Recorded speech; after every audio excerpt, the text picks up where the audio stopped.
Hello everyone, welcome to Aryabhishek classes. मैं doctor Preeti आप सबका बहुत बहुत स्वागत करती हूँ आज की क्लास में। आज हम लोग माइक्रोबायोलॉजी या जीवाणु विज्ञान के 100 क्वेश्चंस डिस्कस करने वाले हैं। पिछले क्लासेस में हम लोगों ने 100 तक क्वेश्चंस डिस्कस किए थे और आज हम लोग 101 से 200 तक क्वेश्चंस डिस्कस करेंगे। देखेंगे आज की क्लास में हमें क्या क्या क्वेश्चंस देखने को मिलते हैं। आज की क्लास स्टार्ट करने से पहले मैं आपसे यही कहना चाहूंगी कि आप हमारा चैनल आर्यभिषक जरूर सब्सक्राइब कर लीजिए और बेल आइकन जरूर दबाइए ताकि जब भी कोई क्लास अपडेट की जाए वो आपको नोटिफिकेशन आ जाए। और जो जीवाणु विज्ञान के आप ये सारे क्वेश्चंस देख रहे हैं वो आपके सोशल एंड प्रिवेंटिव मेडिसिन के अंडर आ जाते हैं। तो आइए देखिए आज के क्या क्या क्वेश्चंस हैं। क्वेश्चन नंबर 101 से हम शुरू करते हैं। निम्न में से कौन सेकेंड लाइन डिफेंस का निर्माण करता है? तो आपको पता है कि हमारी बॉडी में इम्यूनिटी फंक्शन करती है और डिफेंस मैकेनिज्म फंक्शन करती है जो हमें बाहरी चीजों से, इन्फेक्शन से, माइक्रो ऑर्गेनिज्म से बचाती है ना। तो सेकेंड लाइन डिफेंस में क्या चीजें आ जाती हैं देखते हैं ऑप्शंस। ऑप्शन ए आपका है प्रदाह या इन्फ्लेमेशन, ऑप्शन बी है बुखार या फीवर, ऑप्शन सी है श्वेत रक्त कणिका या व्हाइट ब्लड सेल्स और ऑप्शन डी है उपयुक्त सभी। इसका आंसर क्या है? उपयुक्त सभी। ये तीनों ही चीजें आपकी सेकेंड लाइन डिफेंस में आती है। फर्स्ट लाइन डिफेंस हमने आपको पिछले क्लासेस में भी बताया था। फर्स्ट लाइन डिफेंस में क्या आ जाता है? आपकी जो स्किन होती है, आपकी स्वेटिंग होती है, ये सब आपके फर्स्ट लाइन डिफेंस में आ जाता है। आपका स्किन, म्यूकस मेम्ब्रेन, ये सब आपके बॉडी के अंदर कोई भी माइक्रो ऑर्गेनिज्म एंटर नहीं करने देता है। और अगर बाय मिस्टेक कोई एंटर कर भी जाए तो सेकेंड लाइन डिफेंस में इन्फ्लेमेशन का प्रोसीजर, फीवर का प्रोसीजर और हमारे जो WBCs है, व्हाइट ब्लड सेल्स हैं, वो सब उस माइक्रो ऑर्गेनिज्म से या फॉरेन बॉडी से लड़ने के लिए आ जाते हैं। ठीक है, हमें बचाने के लिए सामने आ जाते हैं। सेकेंड लाइन डिफेंस में आपके ये सारे ही ऑप्शंस सही हैं। नेक्स्ट क्वेश्चन है क्वेश्चन नंबर 102। निम्न में से कौन मानव शरीर में स्पेसिफिक प्रतिरोधकता उत्पन्न नहीं करता है? यानी स्पेसिफिक इम्यूनिटी, किसी भी डिजीज के लिए, किसी माइक्रो ऑर्गेनिज्म के लिए स्पेसिफिकली जो आपकी बॉडी में इम्यूनिटी डेवलप करती है, जो उसी माइक्रो ऑर्गेनिज्म को मारती है या उसी के अगेंस्ट काम करती है, वो कौन डेवलप नहीं करता है, इसने पूछा है। ओके, नहीं यहाँ पर है तो ऑप्शंस देखते हैं। एंटीबॉडीज, प्रदाह या इन्फ्लेमेशन, विशेष बी एवं टी लिम्फोसाइट कोशिकाएं, उपयुक्त में से कोई नहीं। तो यहाँ पे आपका जो स्पेसिफिक प्रतिरोधकता प्रदाह का प्रोसीजर नहीं करता है। इन्फ्लेमेशन आपकी इम्यूनिटी का एक पार्ट है जो कि हर एक इन्फेक्शन में पाया जाता है। स्पेसिफिकली किसी एक इन्फेक्शन के लिए ये बाउंड नहीं है। लेकिन एंटीबॉडीज जो आपकी बॉडी में बनती है वो पर्टिकुलरली किसी एक पर्टिकुलर माइक्रो ऑर्गेनिज्म, एक पर्टिकुलर इन्फेक्शन के लिए बनती है। विशेष यानी स्पेसिफिक बी और टी लिम्फोसाइट्स जो होती हैं आपकी बॉडी भी, वो भी स्पेसिफिकली उसी माइक्रो ऑर्गेनिज्म पे ही काम करती हैं, उसको मारने के लिए आगे आती हैं। ठीक है, लेकिन इन्फ्लेमेशन का जो प्रोसीजर है वो जनरल इम्यूनिटी में आ जाता है, वो आपके स्पेसिफिक इम्यूनिटी में नहीं आता है। बी ऑप्शन आपका यहाँ पे सही आंसर है। नेक्स्ट क्वेश्चन है क्वेश्चन नंबर 103। किसी कोशिका में किसी वायरस के प्रवेश कर जाने पर कोशिकाओं द्वारा निर्मित एंटीवायरल प्रोटीन कहलाता है। तो अगर किसी सेल के अंदर कोई वायरस एंटर कर जाए हमारी बॉडी में, तो हमारी उस सेल के अंदर जो एंटीवायरल प्रोटीन बनता है उसको हम लोग क्या बोलते हैं? उसको हम लोग बोलते हैं इंटरफेरॉन्स। ओके, ऑप्शन ए आपका सही आंसर है, इंटरफेरॉन्स। नेक्स्ट क्वेश्चन है क्वेश्चन नंबर 104। एक मनुष्य के शरीर में इंटरफेरॉन्स का उत्पादन शुरू हो गया है, उस मनुष्य में किस बीमारी का संक्रमण हो सकता है? यहाँ पे एक केस दिया गया है कि एक बॉडी है, एक इंसान है जिसकी बॉडी में इंटरफेरेंस बनने लगे हैं, शुरू हो गए हैं बनना। तो आपको क्या लगता है कि उसमें कौन सा इन्फेक्शन होगा? ऑप्शंस देखिए, टिटेनस, टाइफाइड, खसरा या मलेरिया। यहाँ पे हमने अभी पढ़ा कि वायरस के खिलाफ इंटरफेरेंस बनते हैं, तो इन चारों में से वायरल डिजीज कौन सा है ये हमें ढूंढना है। टिटेनस ये वायरल डिजीज नहीं है, टाइफाइड भी वायरल डिजीज नहीं है, मलेरिया भी वायरल डिजीज नहीं है। आपका ऑप्शन सी खसरा जो है, मीजल्स, ये वायरल डिजीज है, ठीक है। तो मीजल्स आपका मिक्सोवायरस से पैदा होता है ना, मिक्सोवायरस के कारण होता है, और यही वायरल डिजीज है। अगर वायरस का इन्फेक्शन आपकी बॉडी में होगा तभी आपकी बॉडी में इंटरफेरेंस बनेंगे। ओके, नेक्स्ट है क्वेश्चन नंबर 105। इन्फ्लामेटरी अभिक्रिया के दौरान निम्न में से कौन सी श्वेत रक्त कणिका हिस्टामिन रिलीज करती हैं?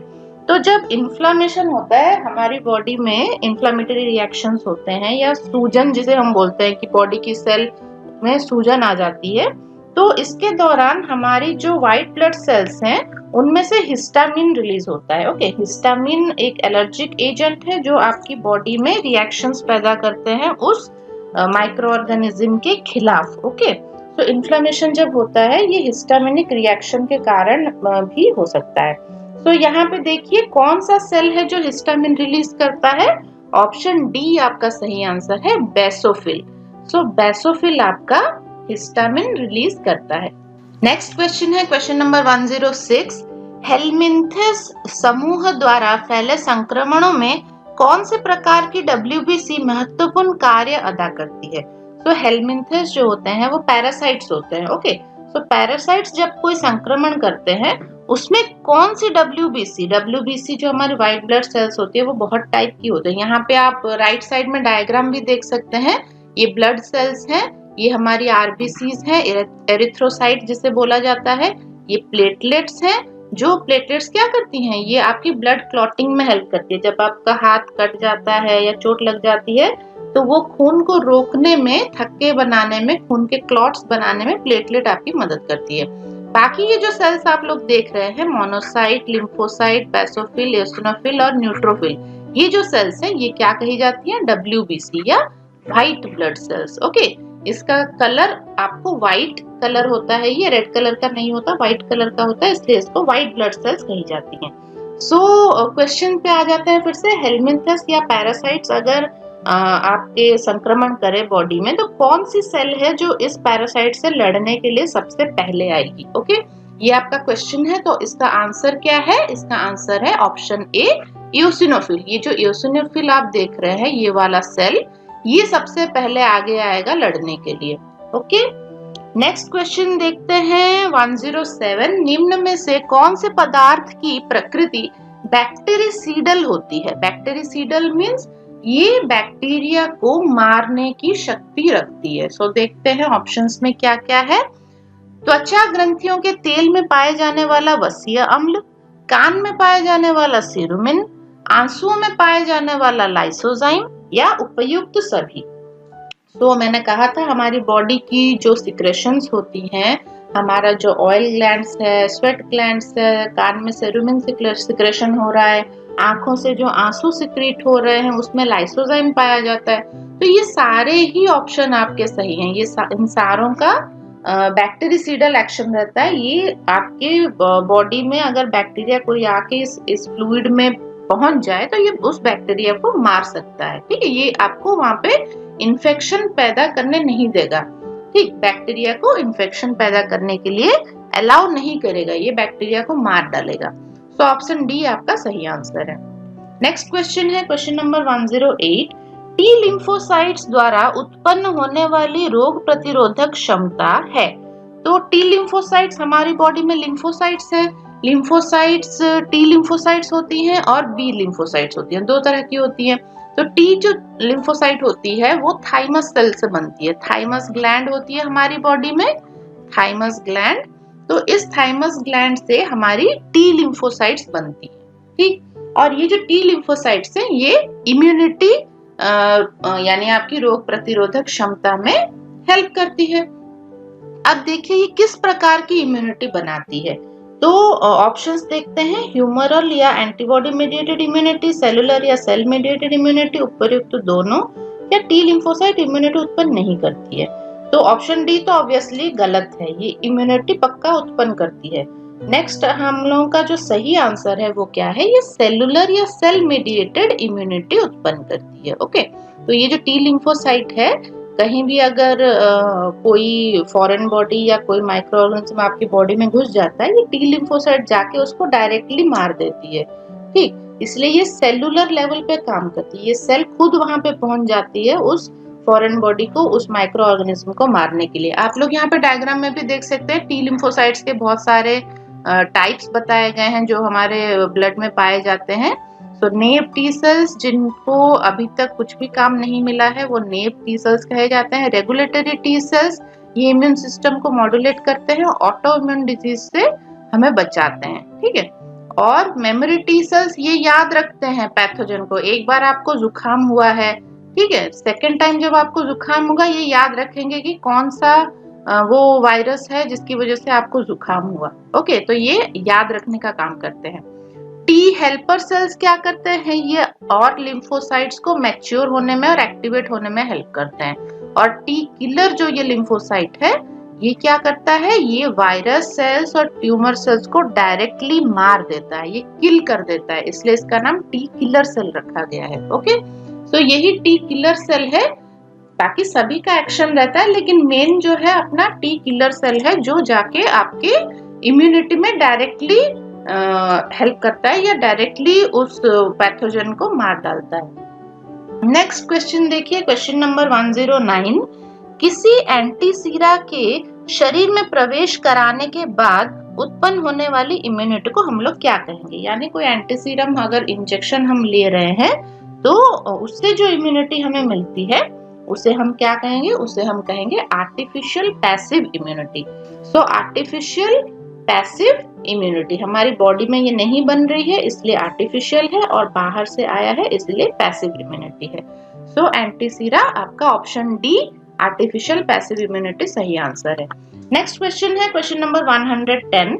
एंटीबॉडीज या इम्यूनोग्लोबुलिन्स का उत्पादन कौन सी लिम्फोसाइट के द्वारा होता है?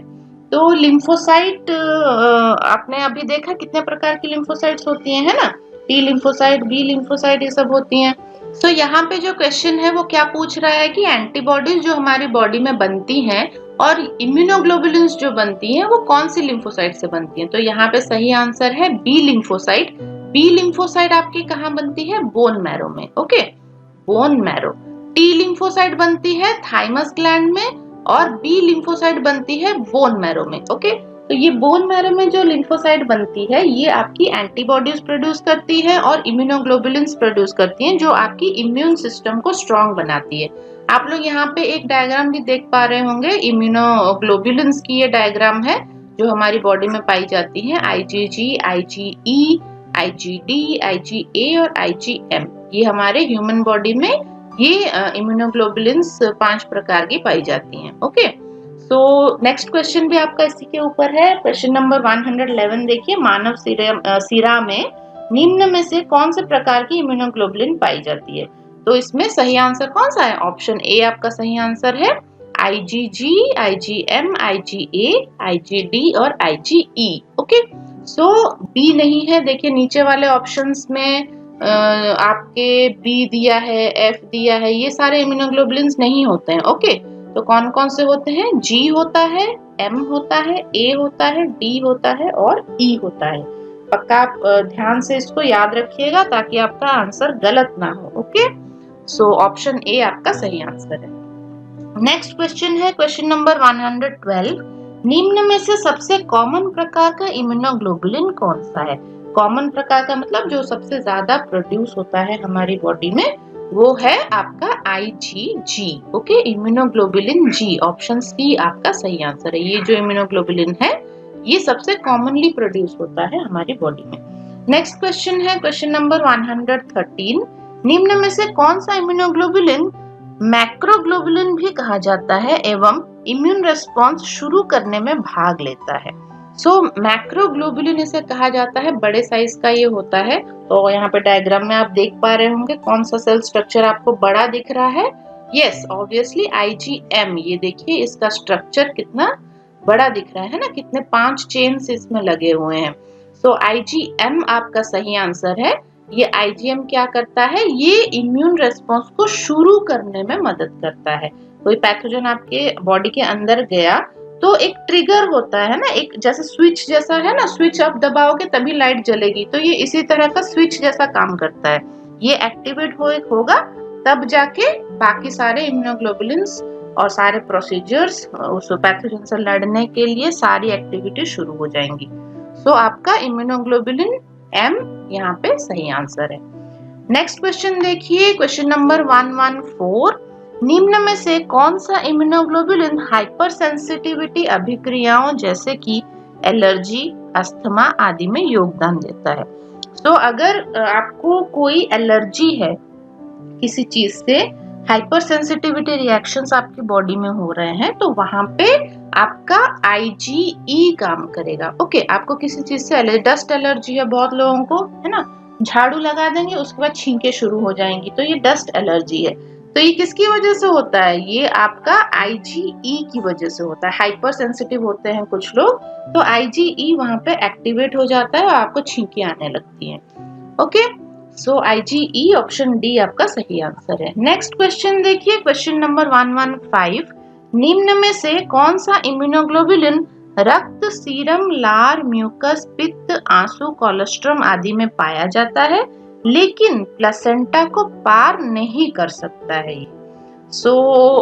ये आपकी बॉडी के हर एक फ्लूइड में ये इम्यूनोग्लोबुलिन पाया जाता है। इम्यूनोग्लोबुलिन आपकी बॉडी में हर जगह मौजूद है, वो किसी भी फॉर्म का हो सकता है। उसका काम होता है आपकी इम्यूनिटी को स्ट्रॉन्ग करना। बाहर से कोई माइक्रो ऑर्गेनिज्म, कोई पैथोजन आपकी बॉडी में एंटर कर रहा है तो उससे आपको बचाना। ठीक, तो देखिए यहाँ पे बहुत सारे फ्लूइड्स हैं, हमारा ब्लड है, सीरम है, लार है, हमारी म्यूकस, पित्त, आंसू, इन सभी में आपका इम्यूनोग्लोबुलिन पाया जाता है। कौन सा इम्यूनोग्लोबुलिन पाया जाता है वो पूछ रहा है, तो यहाँ पे आपका सही आंसर है इम्यूनोग्लोबुलिन ए वाला जो इम्यूनोग्लोबुलिन है ये आपकी बॉडी के सभी फ्लूइड में पाया जाता है, लेकिन ये प्लेसेंटा को क्रॉस नहीं कर सकता है। प्लेसेंटा मींस आपकी जो यूट्रस के अंदर जब बच्चा बनता है ना, बच्चा होता है यूट्रस के अंदर ऐसे,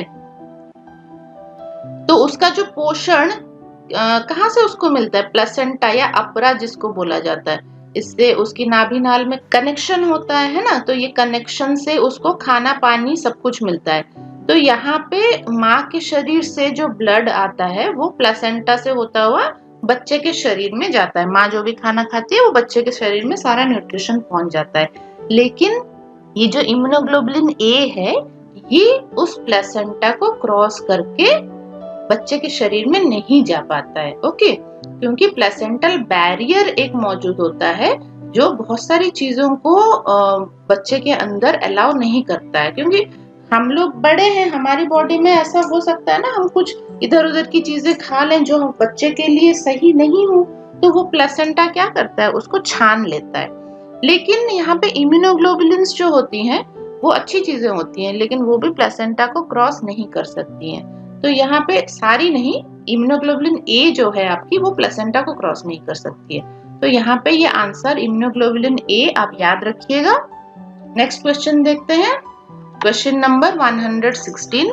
निम्न में से कौन सा इम्यूनोग्लोबुलिन प्लेसेंटा से होकर गुजरकर नवजात शिशु को पैसिव इम्यूनिटी प्रदान करता है? तो एक इम्यूनोग्लोबुलिन है जो प्लेसेंटा को क्रॉस करके बच्चे में जा सकता है, वो कौन सा इम्यूनोग्लोबुलिन है? वो है IgG। तो आप ये याद रखिएगा, IgG वाला जो इम्यूनोग्लोबुलिन है यही आपके प्लेसेंटा को क्रॉस करके कहाँ? आपके बच्चे में जा सकता है। ओके, तो यहाँ हमें पता चला कि हमारी बॉडी में 5 इम्यूनोग्लोबुलिन पाए जाते हैं और सभी का फंक्शन भी हमें पता चल गया कि कौन सा इम्यूनोग्लोबुलिन कहाँ होता है और क्या करता है। ओके, तो ये आप सारे क्वेश्चंस आप याद रखिएगा, इसके आंसर्स भी याद रखिएगा। नेक्स्ट क्वेश्चन देखते हैं, क्वेश्चन नंबर 117। निम्न में से किस बीमारी के डायग्नोसिस हेतु विडाल परीक्षण किया जाता है? विडाल टेस्ट किसमें किया जाता है? सबको पता है, ये टाइफाइड फीवर में किया जाता है। अगर किसी पेशेंट को टाइफाइड है तो हम उसका विडाल टेस्ट करवाएंगे। नेक्स्ट क्वेश्चन है क्वेश्चन नंबर 118। टाइफाइड के डायग्नोसिस हेतु किए जाने वाला विडाल परीक्षण किस प्रकार का परीक्षण है? तो ऑप्शंस देखते हैं। ऑप्शन ए है लेटेक्स एग्लूटिनेशन परीक्षण, ऑप्शन बी को एग्लूटिनेशन परीक्षण, ऑप्शन सी हेम एग्लूटिनेशन परीक्षण और ऑप्शन डी है डायरेक्ट एग्लूटिनेशन परीक्षण। तो आपका यहाँ पे जो सही आंसर है वो है ऑप्शन डी, डायरेक्ट एग्लूटिनेशन परीक्षण। तो टाइफाइड का जो टेस्ट होता है वो डायरेक्ट एग्लूटिनेशन टेस्ट कहा जाता है। नेक्स्ट क्वेश्चन है क्वेश्चन नंबर 119, वीडीआरएल परीक्षण का पूरा नाम क्या है? वीडीआरएल का फुल फॉर्म बताइए। Yes, venereal disease research laboratory, option A आपका सही आंसर है, venereal disease research laboratory. Okay, next है क्वेश्चन नंबर 120, वीडीआरएल परीक्षण का उपयोग किस बीमारी के डायग्नोसिस हेतु किया जाता है? तो आपके ऑप्शंस देख लीजिए, गोनोरिया, सिफिलिस, डिप्थेरिया या ट्यूबरकुलोसिस। तो वीडीआरएल जो है वेनरल डिजीज के ऊपर ये किया जाता है और वेनरल डिजीज आपका सिफिलिस है। ओके, तो सिफिलिस अगर किसी पेशेंट को हुआ है उसके कंफर्मेशन के लिए हम वीडीआरएल टेस्ट उसका करवाएंगे। नेक्स्ट क्वेश्चन है, शिक टेस्ट का प्रयोग किस बीमारी के डायग्नोसिस के लिए किया जाता है? पहले भी क्लासेस में शिक टेस्ट के बारे में हमने काफी कुछ डिस्कस किया है, तो बताइए शिक टेस्ट किसमें किया जाता है? डिप्थेरिया में किया जाता है। ओके, ऑप्शन सी डिप्थेरिया आपका सही आंसर है। नेक्स्ट क्वेश्चन है क्वेश्चन नंबर 122, मॉन्टक्स परीक्षण का उपयोग किस बीमारी के डायग्नोसिस हेतु होता है? तो मॉन्टक्स टेस्ट किसमें किया जाता है? ट्यूबरकुलोसिस में किया जाता है। याद रखिएगा, इसका कोई और ऑप्शन आपको नहीं याद रखना है। मॉन्टक्स टेस्ट मतलब ट्यूबरकुलोसिस, शिक टेस्ट मतलब डिप्थेरिया, वीडीआरएल मतलब सिफिलिस। ओके, नेक्स्ट क्वेश्चन है क्वेश्चन नंबर 123, कांस टेस्ट का उपयोग किस बीमारी के डायग्नोसिस हेतु किया जाता है? तो यहाँ पे कुछ टेस्ट हम लोग देख रहे हैं, बीमारी वाइज टेस्ट सारे अलग अलग बताए गए हैं, तो आपको ये याद रखना है और पर्टिकुलरली सारे टेस्ट और कौन सी बीमारी में ये टेस्ट होते हैं वो नोट करके रखना है। सो कांस टेस्ट यहाँ पे पूछा है इसने, कांस टेस्ट भी आपका सिफिलिस में कराया जाता है। ओके, सिफिलिस आपका सही आंसर है। नेक्स्ट क्वेश्चन है क्वेश्चन नंबर 124, निम्न में से एक्वायर्ड या सेकेंडरी इम्यूनोडेफिशिएंसी का कारण है?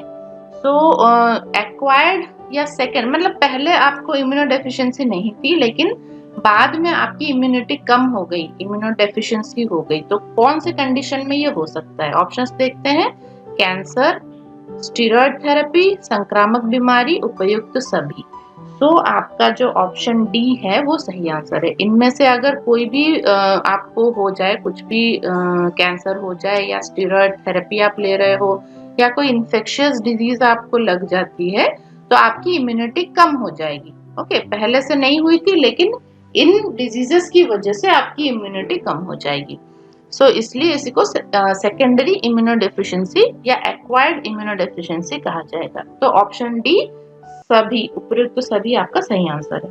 नेक्स्ट क्वेश्चन है क्वेश्चन नंबर 125, पॉल बनेल टेस्ट का उपयोग किस बीमारी के डायग्नोसिस हेतु किया जाता है? तो ये किसमें किया जाता है? ऑप्शंस देखिए, संक्रामक मोनोन्यूक्लियोसिस, क्षय रोग, रूमेटिक फीवर, जोड़ों का प्रदाह या आर्थराइटिस। तो ये किया जाता है संक्रामक मोनोन्यूक्लियोसिस में। ओके, ऑप्शन ए आपका सही आंसर है। यहाँ पे एक डायग्राम आप लोग देख रहे हैं, ये आपके पॉल बनेल टेस्ट का ही डायग्राम है।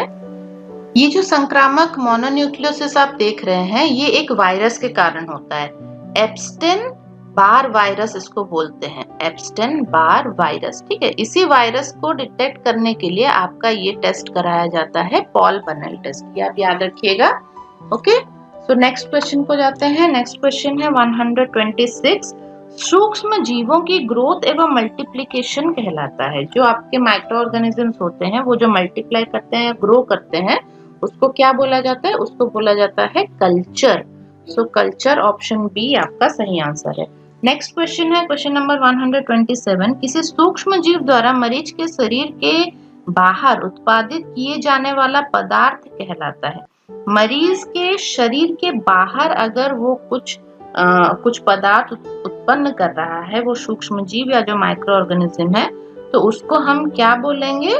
एक्सोजीनस। ओके, एक्सोजीनस हम उसको बोलेंगे। अगर बॉडी के अंदर वो कोई पदार्थ सिक्रीट कर रहा है तो उसको बोला जाएगा एंडोजीनस। बॉडी के अंदर एंडो, बॉडी के बाहर एक्सो। ओके, तो ये टर्म आप याद रखिएगा, एक्सोजीनस। मैं इंग्लिश में भी लिख देती हूँ, एक्सोजीनस। ओके, तो नेक्स्ट क्वेश्चन है क्वेश्चन नंबर 128, ऐसे ऑब्जेक्ट जो कि रोग उत्पन्न करने वाले सूक्ष्म जीवों से कॉन्टेमिनेटेड हो चुके हैं उनको क्या कहा जाएगा? तो उनको कहा जाएगा फोमाइट्स। ओके, सो फोमाइट्स, ऑप्शन बी आपका सही आंसर है, फोमाइट्स। अगर कोई चीज है, जैसे कोई मान लीजिए ग्लास है, ओके, कोई इन्फेक्टिव मरीज उस ग्लास में पानी पी रहा है, तो उसकी बॉडी से माइक्रो ऑर्गेनिज्म उस ग्लास में अब चिपक गया है। अब वो ग्लास आपका कॉन्टेमिनेटेड हो गया है। अगर उस ग्लास से आप पानी पिएंगे तो आपको भी वो बीमारी लग जाएगी। अब वो ग्लास क्या कहलाएगा? वो ग्लास आपका कहलाएगा फोमाइट्स।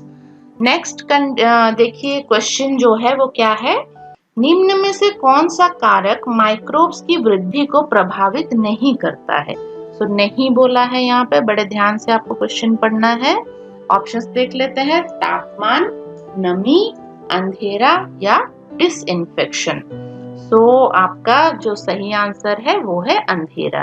ठीक है, लाइट से इनको कोई मतलब नहीं होता है, लेकिन टेम्परेचर सही होनी चाहिए, ह्यूमिडिटी सही होनी चाहिए, नमी सही होनी चाहिए और डिसइंफेक्शन नहीं होना चाहिए। अगर आप डिसइंफेक्शन कर दोगे तो माइक्रोब्स की वृद्धि नहीं हो पाएगी, है ना। इसलिए इन तीनों चीजों से उसको प्रभाव पड़ता है, लेकिन अंधेरे से उसको कोई प्रभाव नहीं पड़ता। नेक्स्ट क्वेश्चन है क्वेश्चन नंबर 130। इम्यूनिटी का मतलब होता है, ऑप्शंस देख लेते हैं, एंटीजन एवं एंटीबॉडीज की अभिक्रिया, माता से एंटीबॉडीज का प्लेसेंटा से होकर स्थानांतरण, किसी विशेष बीमारी के लिए मानव में पाए जाने वाले प्रतिरोध का स्तर, टीकाकरण द्वारा रोग प्रतिरोधक क्षमता का प्राप्त करना। तो आपको ये सारे ही ऑप्शन सही लग रहे होंगे, है ना, लेकिन इम्यूनिटी का डेफिनेशन इसने पूछा है। तो डेफिनेशन क्या है? किसी बीमारी से लड़ने की जो क्षमता होती है मानव शरीर में, उसी को इम्यूनिटी बोला जाता है। ओके, सो ऑप्शन सी आपका सही आंसर है। नेक्स्ट क्वेश्चन है क्वेश्चन नंबर 131। ट्राइकोमोनल संक्रमण का कारण है। ट्राइकोमोनल संक्रमण आपके किस वजह से होता है? तो इसका कारण है एक प्रोटोजोआ। तो प्रोटोजोआ ऑप्शन ए आपका सही आंसर है। नेक्स्ट क्वेश्चन देखते हैं क्वेश्चन नंबर 132। निम्न में से माइक्रोबायोलॉजी का जनक कौन है? माइक्रोबायोलॉजी का जनक लुईस पैस्चर थे। ओके, लुईस पैस्चर ने ही माइक्रोबायोलॉजी बनाई है। नेक्स्ट क्वेश्चन है क्वेश्चन नंबर 133।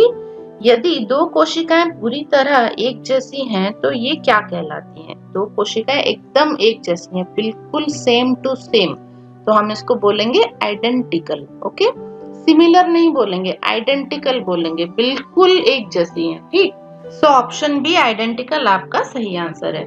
नेक्स्ट क्वेश्चन है क्वेश्चन नंबर 134। निम्न में से कौन सा आर्टिकल एंटीसेप्टिक घोल द्वारा स्टेरिलाइज नहीं होता है?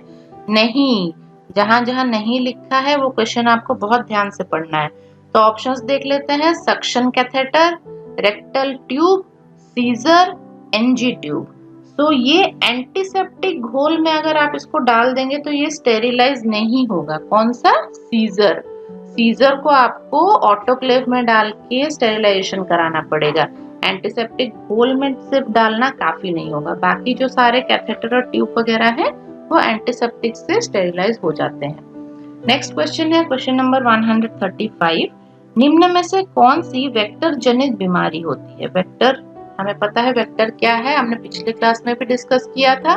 किसी जैसे मच्छर, मक्खी, ये सारी चीजें होती हैं जो एक बीमार पर्सन से माइक्रो ऑर्गेनिज्म को एक हेल्दी पर्सन की बॉडी में पहुंचाती है, तो उसको वेक्टर कहा जाता है। ठीक है, जैसे मच्छर होता है, मलेरिया के जीवाणु को एक मलेरिया ग्रस्त इंसान से, रोगी से एक हेल्दी पर्सन की बॉडी में पहुंचाता है काट कर, है ना, तो उसको वेक्टर कहा जाता है। यहाँ पे ऑप्शंस देखिए, डिप्थेरिया, डेंगू, टिटेनस, खसरा। तो कौन सा है जो वेक्टर जनित बीमारी है? ऑप्शन बी डेंगू आपका सही आंसर है। मच्छर के काटने से डेंगू फैलता है, तो ये वेक्टर, यहाँ पे कौन है? मच्छर आपका वेक्टर है। नेक्स्ट क्वेश्चन है क्वेश्चन नंबर 136। सीरम में एंटीबॉडी की अधिकतम तनुता जो कि किसी विशेष एंटीजन के साथ अभिक्रिया करेगी कहलाती है। अब इस क्वेश्चन का मतलब क्या है कि हमारी बॉडी में जो ब्लड पाया जाता है, ब्लड में सीरम होता है और सीरम में एंटीबॉडीज पाई जाती हैं। ठीक है, एंटीबॉडीज जो हमारे इम्यून सिस्टम का एक हिस्सा है, तो एंटीजन के खिलाफ ये एंटीबॉडीज काम करती हैं, है ना। एंटीजन जो आपके बाहरी चीजों से, फॉरेन बॉडीज से, माइक्रो ऑर्गेनिज्म से, पैथोजन से, डस्ट से, इन सारी चीजों से आपकी बॉडी में एंटीजन घुस जाता है और इस एंटीजन को न्यूट्रलाइज करने के लिए एंटीबॉडी आके आपकी बॉडी में से एंटीबॉडी निकल के उससे क्या करती है, रिएक्शन करती है। ठीक है, तो कितने डाइल्यूशन में ये रिएक्शन करती हैं ये एंटीबॉडीज, उसको क्या कहा जाता है, उसको कहा जाता है टाइटर। ओके, ऑप्शन बी टाइटर आप याद रखिएगा कि एंटीबॉडीज एक सबसे मिनिमम कितने डाइल्यूशन में, मतलब कितने कम मात्रा में वो रिएक्शन स्टार्ट कर देती है, तो इसको टाइटर कहा जाता है। नेक्स्ट क्वेश्चन है क्वेश्चन नंबर 137। रेबीज वायरस किस ग्रुप का वायरस है? हमने पहले भी माइक्रोबायोलॉजी में ये डिस्कस किया है कि वायरस बहुत तरह के होते हैं। आप लोग यहाँ पे डायग्राम में भी देख सकते हैं कितने तरह के वायरसेस यहाँ पे डायग्राम दिखाए गए हैं।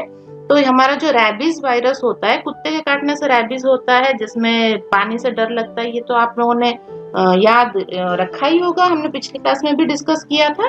तो ये किस तरह का वायरस है? ये रैबिडो वायरस है। ओके, सो रैबिडो वायरस आपको याद रखना है, ऑप्शन ए रैबिडो वायरस, ये है रेबीज का वायरस।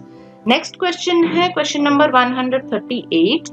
निम्न में से कौन सा लक्षण प्रोकैरियोटिक कोशिकाओं का नहीं है? ओके, नहीं पूछा है, तो ऑप्शंस देख लेते हैं। ऑप्शन ए है सर्कुलर डीएनए का पाया जाना, ऑप्शन बी हिस्टोन्स की अनुपस्थिति, ऑप्शन सी गुणसूत्र की संख्या 1 होना, ऑप्शन डी लाइसोसोम की उपस्थिति। तो यहाँ पे जो है ऑप्शन डी लाइसोसोम इसमें नहीं पाया जाता है। ओके, तो लाइसोसोम की उपस्थिति आपका सही आंसर है, ये इसमें नहीं पाया जाता। बाकी जो 3 चीजें हैं, सर्कुलर डीएनए पाया जाता है, हिस्टोन्स भी नहीं पाई जाती हैं और एक ही क्रोमोसोम पाया जाता है। ये तीनों ही ऑप्शन आपके सही हैं। ओके, और जो नहीं है वो है लाइसोसोम। नेक्स्ट क्वेश्चन है क्वेश्चन नंबर 139। ग्राम स्टेनिंग के दौरान डाइल्यूट कार्बोल्फस्चिन का उपयोग किस लिए किया जाता है? तो जब आप लोग ग्राम स्टेनिंग करते हैं, कलरिंग करते हैं, तो उससे पता चलता है कि ये ग्राम नेगेटिव है या ग्राम पॉजिटिव है। ओके, तो वहां पे कार्बोल्फस्चिन जो आपका सॉल्यूशन है उसका इस्तेमाल किया जाता है। तो ये किस लिए किया जाता है? ये आपके काउंटर स्टेनिंग के लिए किया जाता है। ओके, तो एक आपका ब्लू कलर का स्टेनिंग होता है और एक आपका पिंक कलर का स्टेनिंग होता है, इसको काउंटर स्टेनिंग बोला जाता है। ऑपोजिट स्टेनिंग के लिए आप कार्बोल्फस्चिन का उपयोग करते हैं। नेक्स्ट क्वेश्चन देखिए क्वेश्चन नंबर 140। ग्राम स्टेनिंग के दौरान निम्न में से कौन सा पदार्थ का उपयोग स्लाइड के डीकलराइजेशन हेतु किया जाता है? तो जो स्लाइड आपने बनाई है उसको सबसे पहले आपको डीकलराइज करना पड़ेगा, उसका जो भी नेचुरल कलर होगा उसको आपको हटाना पड़ेगा। तो उसके लिए आप कौन सा सॉल्यूशन यूज करेंगे? मैं आपका आंसर बता देती हूँ, आप यूज करेंगे एसीटोन। ऑप्शन सी एसीटोन आपका सही आंसर है। सबसे पहले आपको एसीटोन डाल के सारा कलर हटाना पड़ेगा, उसके बाद आप कलरिंग एजेंट डालेंगे। ठीक है, नेक्स्ट क्वेश्चन देखते हैं। क्वेश्चन नंबर है आपका 141। निम्न में से कौन सा स्टेन एसिड फास्ट स्टेन भी कहलाता है? एसिड फास्ट स्टेन आपका कौन कहलाता है? ये है Ziehl Neelsen stain. Okay, Ziehl Neelsen stain option B आपका सही आंसर है, एसिड फास्ट स्टेन ये कहलाता है। तो यहाँ पे देखिए एक डायग्राम यहाँ पे दिया गया है, अगर आप लोग देख सकते हैं एसिड फास्ट स्टेनिंग के लिए ये आपको क्या इस्तेमाल करना है? देखिए कार्बोल्फस्चिन डालना है, प्राइमरी स्टेनिंग हुई उससे, उसके बाद हल्का सा उसको हीट करना है, उसके बाद उसको डीकलराइजिंग जो एसीटोन अभी पढ़ा था हमने, तो एसीटोन में डाल के उसको डीकलराइज करना है, उसका रंग हटाना है। रंग हटाने के बाद मिथाइलिन ब्लू आपको डालना है काउंटर स्टेन के लिए। काउंटर स्टेन जो आपका होगा वो ब्लू कलर का होगा और कार्बोल्फस्चिन के कारण जो होगा वो पिंक कलर की स्टेनिंग होगी। ओके, सो यहाँ पे आपको पता चल जाएगा कि जो पिंक कलर का है वो एसिड फास्ट बैसिलाई है और जो ब्लू कलर का है वो नॉन एसिड फास्ट बैसिलाई है। ओके, उसके बाद आपको वाटर से, पानी से उसको धो देना है, सारा कलर हट जाएगा और 2 तरह के आपको सेल्स नजर आएंगे, एक पिंक कलर का होगा, एक ब्लू कलर का होगा। तो इस तरह से ये स्टेनिंग प्रोसीजर किया जाता है। ओके, देन नेक्स्ट क्वेश्चन है क्वेश्चन नंबर 142। एक फ्लूइड मीडियम में बैक्टीरिया को अच्छी तरह से ग्रो करने के लिए कितना समय लगता है? तो उसको लगते हैं 3 से 4 घंटा। अगर सही फ्लूइड है, पूरा मीडियम सही है, तो बैक्टीरिया 3 से 4 घंटे में ग्रो कर जाएगी। नेक्स्ट क्वेश्चन है 143, निम्न में से कौन सा ग्राम नेगेटिव एवं गतिशील बैसिलाई है? ग्राम नेगेटिव है और गतिशील है, ये इधर उधर जा सकता है, तो ये कौन सा है? ये है ऑप्शन डी, ई कोलाई आपका सही आंसर है। ओके, ई कोलाई जो बैसिलाई होती है वो ग्राम नेगेटिव होती है और गतिशील भी होती है। नेक्स्ट क्वेश्चन है क्वेश्चन नंबर 144, निम्न में से कौन सा ग्राम पॉजिटिव बैसिलाई है? तो ग्राम पॉजिटिव आपका कौन सा है? वो है ऑप्शन डी, कोरिनीबैक्टीरियम। यहाँ पे आप एक डायग्राम देख सकते हैं, ग्राम नेगेटिव बैक्टीरिया और ग्राम पॉजिटिव बैक्टीरिया यहाँ पे बताया गया है। तो ये सारे ही नाम आप याद कर लीजिएगा, कोई भी नाम आपके क्वेश्चन में आ सकता है। Gonococcus, veillonella, meningococcus, chlamydia, rickettsia, vibrios, escherichia, helicobacter, spirillum और स्पाइरोकिट्स, ये सारे ग्राम नेगेटिव बैक्टीरिया होते हैं। और न्यूमोकोकाई, स्ट्रेप्टोकोकाई, स्टाफाइलोकोकाई, माइक्रोकोकाई, एक्टिनोमाइसिटिस, बैसिलाई, क्लोस्ट्रिडिया, कोरिनीबैक्टीरिया, लिस्टेरिया और बाइफिडोबैक्टीरियम, ये आपके ग्राम पॉजिटिव बैक्टीरिया होते हैं।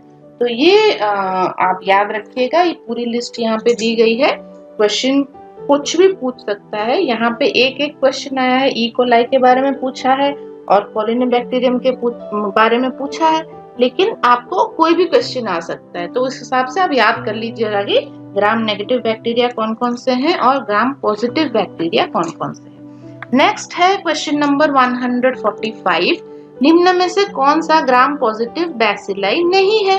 तो ऑब्वियसली वैसा ही उसी टाइप का क्वेश्चन है, वो लिस्ट देख के भी आप बता सकते हैं। तो यहाँ पे आपका आंसर होगा विब्रियो। विब्रियो आपका ग्राम पॉजिटिव बैसिलाई नहीं है। यहाँ डायग्राम में भी आप लोग देख सकते हैं, विब्रियो आपका ग्राम नेगेटिव बैक्टीरिया यहाँ पर है ना, तो ये ग्राम पॉजिटिव बैसिलाई नहीं है। ठीक है, तो ये लिस्ट आपकी यहाँ पे बताई गई है, इसको ध्यान से याद कर लीजिएगा। नेक्स्ट क्वेश्चन है क्वेश्चन नंबर 146, होल्डर मेथड द्वारा दूध का पैस्चरीकरण करने के लिए आवश्यक तापमान एवं समय कितना होना चाहिए? तो होल्डर मेथड क्या होता है, यहाँ पे आप एक डायग्राम देख सकते हैं, इसमें बताया गया है दूध को सबसे पहले गर्म किया जाता है, हीटिंग सेक्शन यहाँ पे दिया है, इसमें गर्म किया जाता है। उसके बाद कूलिंग सेक्शन में इसे ठंडा किया जाता है। ओके, तो उसके बाद जो हमें दूध मिलता है वो पैस्चराइज्ड मिल्क होता है, जिसको आप लोग बॉटल में या पैकेट्स में पैक करके फिर उसको सेल कर सकते हैं या यूज कर सकते हैं। घर में भी अगर आपको यूज करना है, पैस्चराइज करना है मिल्क को, तो उसको आपको पहले गर्म करना है फिर ठंडा करना है। तो ये यहाँ पे टेम्परेचर पूछा है इसने, कितने टेम्परेचर तक आपको गर्म करना है और कितने टाइम तक आपको गर्म करना है। तो इसका सही आंसर मैं आपको बता देती हूँ, 62.5 डिग्री सेंटीग्रेड टेम्परेचर तक आपको गर्म करना है और 30 मिनट के लिए उसको आपको गर्म करना है उसी टेम्परेचर पे, तब जाके वो दूध पैस्चराइज होगा। पैस्चराइज दूध में क्या होता है, पैस्चराइज दूध में जो बैक्टीरिया और वायरस वगैरह होते हैं वो सब मर जाते हैं। ओके, वो एकदम डिसइंफेक्टेंट हो जाता है और वो पीने लायक हो जाता है, फिर वो कोई बीमारी आप में पैदा नहीं कर सकता है।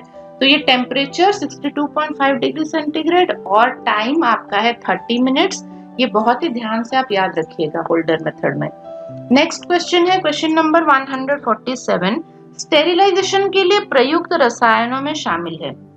ऑप्शंस देखिए, हैलोजेंस, फॉर्मल्डिहाइड, फिनोल या उपयुक्त सभी। तो ये सारे ही ऑप्शंस आपके सही हैं, उपयुक्त सभी आपका सही आंसर है। ये सारे जो सॉल्यूशंस हैं वो केमिकल्स हैं जो कि स्टेरिलाइजेशन में हेल्प करते हैं।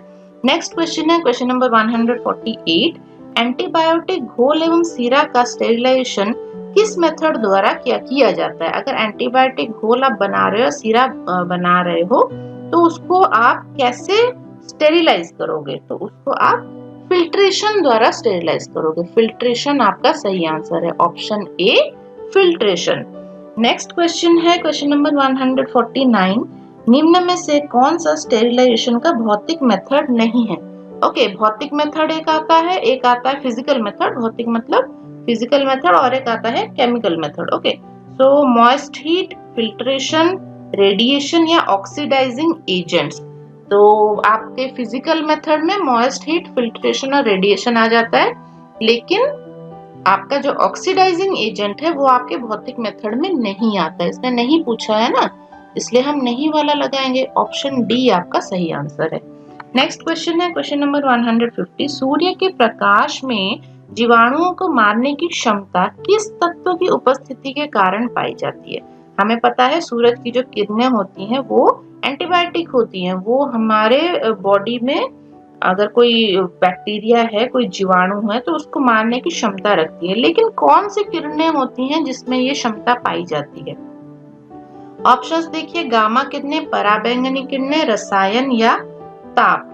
तो इसका सही आंसर है पराबैंगनी किरणें। जो अल्ट्रावायलेट रेज होती हैं, यूवी रेज, तो उसकी वजह से जो आपके माइक्रो ऑर्गेनिजम्स हैं वो नष्ट हो जाते हैं, मर जाते हैं। नेक्स्ट क्वेश्चन है क्वेश्चन नंबर 151। कांच की सिरिंज, परख नली, फ्लास्क आदि के स्टेरिलाइजेशन हेतु कौन सा मेथड काम में लिया जाता है?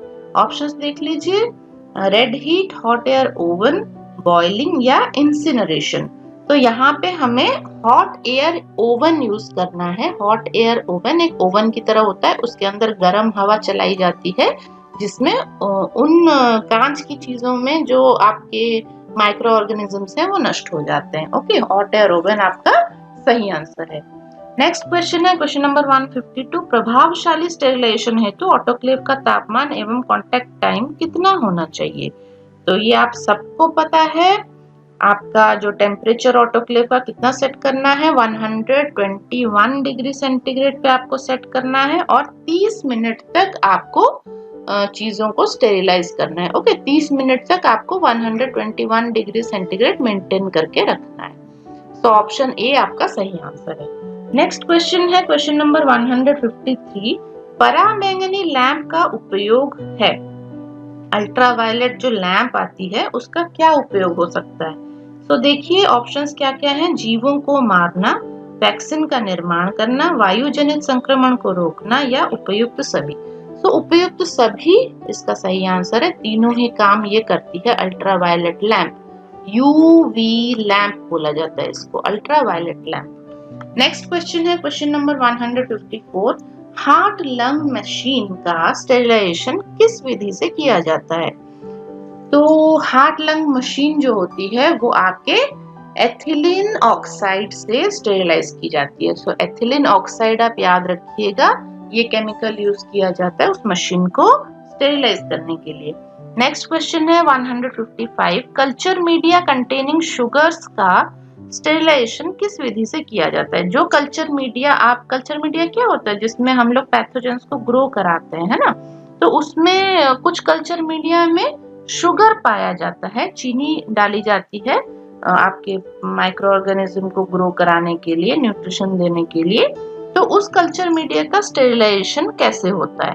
वो आपका होता है टिंडालाइजेशन द्वारा। ऑप्शन डी आपका सही आंसर है, टिंडालाइजेशन। ये टर्म आप याद रखिएगा, टिंडालाइजेशन, जिससे कल्चर मीडिया जिसमें शुगर हो उसका स्टेरिलाइजेशन किया जाता है। नेक्स्ट क्वेश्चन है question number 156।